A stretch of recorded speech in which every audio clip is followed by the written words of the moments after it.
Here are my exact settings for the Osmo Pocket 4 to get shots like this. At the end, I'll show you how to go from D-Log to a color graded final result in the easiest way possible. So let's dive straight in and turn on the Osmo Pocket 4. And the first thing we're going to look at is the resolution. So we're going to swipe up and you'll see that in landscape you can do up to 4K and 60 FPS, but we always recommend for social media to use 30 FPS. Yes, for the most cinematic option you could go with 24 FPS, but 30 FPS is perfect middle ground, still gives you smooth motion blur, and it is the exact same as almost all social media platforms. Now, one important thing to know is that when we are in portrait mode, you can only go up to 3K. So the same with the Osmo Pocket 3. We still don't have 4K in portrait mode, but there is a pretty easy workaround, and that's just to set your camera to landscape resolution 4K 30 and just hold it sideways so that you can film in full 4K vertical. Now, if you know that you want to go and slow your footage down, you could do 4K 60 FPS, or if you really want slow motion, you can change the video mode and head over to slow motion, and then you can go up to 4K 240 FPS. But you would only use this if you're actually looking to do slow motion, not just randomly filming or vlogging your life. So let's switch back over to the normal video mode and head into the exposure settings. So we're going to swipe right to left. You'll see that I'm currently in the pro screen, but we're going to turn that off. So for beginners, just start with these basic settings. Turn glamour effect off, beautify off, no film tone, breathing compensation on. And then the only adjustment you need to make is this, is texture -2 and noise reduction -1. The reason why we change this is to reduce the digital look of the footage. This is just a small change, but it does help your footage look a little bit nicer. But for beginners, you don't need to go into that pro mode. You don't need to do any exposure stuff yourself. You can just use the basic settings and this camera will still give you great footage. Now, if you're already used to filming and you know a little bit about cameras, then you can head into the pro mode. In the pro mode, we do get a little bit more settings. Even when exposure is set to auto, we do have an extra option that we can change. We can decide how we want the auto mode to expose our footage. So we can do 0.0, which is normal, just correctly exposed. But we can also say we want to overexpose it a little bit because whatever we're filming, for example, has a lot of shadows and we want the details in those shadows.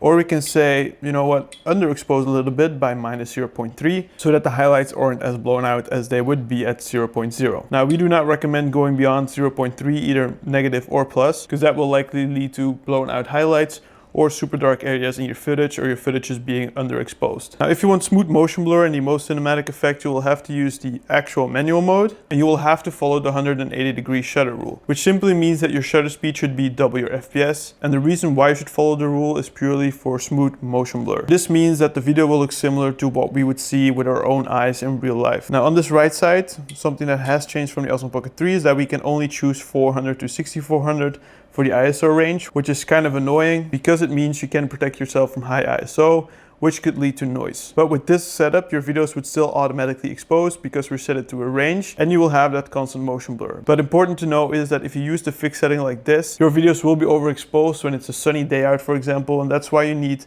variable ND filters like I have on right now from Telesin. This lets you adjust the exposure by just twisting this little filter. As you can see, the screen gets darker, or the EV changes from -3 back to 0. And it just lets you really easily control the exposure of your camera without having to head into the exposure settings. So back into the settings, we go over to white balance. Now, I would recommend using auto white balance in almost every scenario, unless you're filming inside with constant light so that the white balance doesn't change. And a little hack that you could do is every time you set up a new shot, you switch to auto white balance, so it auto adjusts.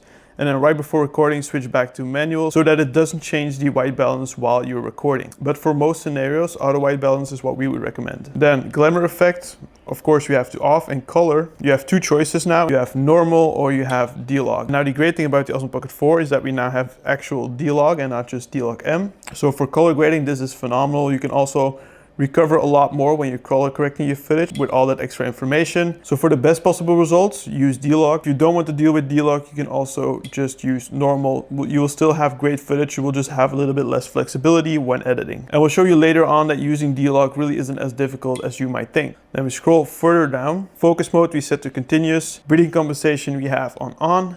And image adjustment is set to the same, -2 texture and -1 noise reduction. Then we can go back to the main screen, and then there's a few other little settings that we can change. So we're going to swipe down and we're gonna go into the gimbal modes. For vlogging, we recommend this last one since the camera will always point to where the screen's pointing. So it's easier to point the camera to yourself because we noticed that, for example, in follow mode with slow gimbal speed, it might lag, and if you're not looking at the camera, you might not actually be filming yourself. But for cinematic shots, we do recommend using the follow mode with, like I just said, gimbal speed set to slow. If you're filming, for example, sports or some kind of action, you could go with default or fast if you want the gimbal to react a lot faster to your movements as well. Then we're gonna swipe over one screen and we're gonna open the grid settings and we're gonna turn on this grid.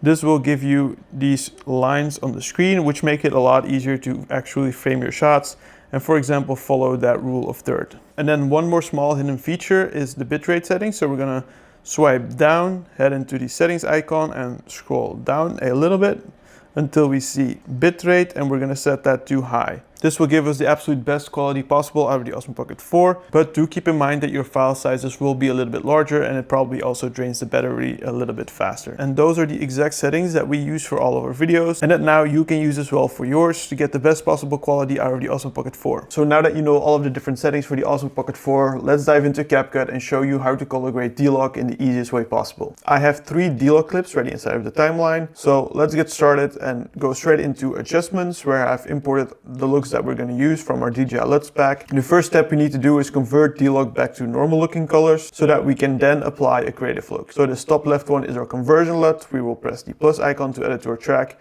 and you can see that it brings our footage straight back to Rec 709 or normal looking colors, to put it simply. We can see before and after if I turn this off and on the left side with the eye icon. Same here, from D-Log to normal looking colors. And then all that's left to do is apply one of our creative looks. So all of these are creative looks. So I'll just add this one, for example, and you can see that this brings it from normal colors to a color graded clip. So it really gives it a nice look and feel. All you do again is stretch this to fit all of your clips. And good to know is that you can adjust the intensity of that creative look. So if you go over to adjust, basic, and then intensity, you can drag this down a little bit to make it exactly how you like it. So let's put it at 75, for example, and see a before and after for this clip. It looks great. Same here. And again here. So now that we have our conversion and creative look applied, we can click into the clip and really dial it in. You can see that it is slightly overexposed. So I'm going back into adjust, basic, and I'm scrolling down. And I'm going to grab the highlights in this case because it's overexposed, and I'm going to bring them down a little bit, just to slightly correct the footage. It is a small change, but it does make a big difference. If your footage is correctly exposed, you won't have to do too much to it. If it is underexposed or overexposed, you might have to do a lot more. Or if you're in a more difficult lighting situation, you'll also have to do a little bit more changing. Then we can go into that second clip we have, see if this needs any changes. Again, it is somewhat bright, but I don't think it needs that much changing. So let's play with these sliders. We could reduce the highlights very slightly, maybe even reduce the shadows to have really full and nice colors. And that's all you have to do to it. Again, if your footage is correctly exposed, you won't have that much extra work color correcting, but in more difficult lighting situations, or if your exposure was incorrect when filming, you will have to do a little bit more work. Now let's click into that first clip and see what's going on here. Overall, again, not too bad, but we see that this is slightly overexposed and it is a little bit too orange. So with the clip selected, again, I'm going to adjust basic. And since this is a little bit too warm, I'm going to use the temp slider and just slightly drag it towards blue to get a little bit of that warmth out. And since this left side is also, again, slightly overexposed, I'm going to grab the highlights to bring that down. And then I'm going to grab the contrast and up it slightly. Now, usually you won't need to do very big changes, but just tiny changes to improve the way the video looks.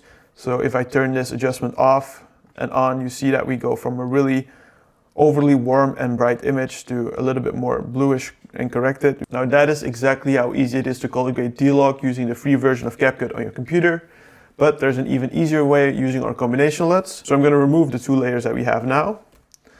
I'm going to scroll down in our LUT section and you'll see that we have D-Log DL8, for example, or D-Log DL14, which are our combination LUTs. So we have 12 different combination LUTs, and we can just click one and you'll see that instead of just doing the normal conversion, we now do a conversion plus a creative look. So these are all slightly different, and this makes it super easy to color grade your videos, because in one click you go from D-Log to a color graded final result. You will also again have to do those same small adjustments in case your video is not correctly exposed. And a good thing to know is that our previous method is really flexible. We can choose how strong the creative look is, but with our combination LUTs, this is all baked into one and we cannot change the intensity. You will still have the option, of course, for the slider, but if you lower this down, it also means that we are lowering the strain of the conversion, which will just get us flat looking footage. So if you're using our combination LUTs, keep it at 100. If you're using our two-step method that we just did before, you can use the intensity slider on the creative look. And again, you just leave that conversion LUT at 100%. If you want to color grade your D-Log footage from your Osmo Pocket 4 in the same easy way as I just showed you, you can head over to the link in our description and grab all of our looks. Thank you for watching, and make sure to like and subscribe if this video helped you, or leave a comment if something is still unclear, and we'll help you out as soon as we possibly can.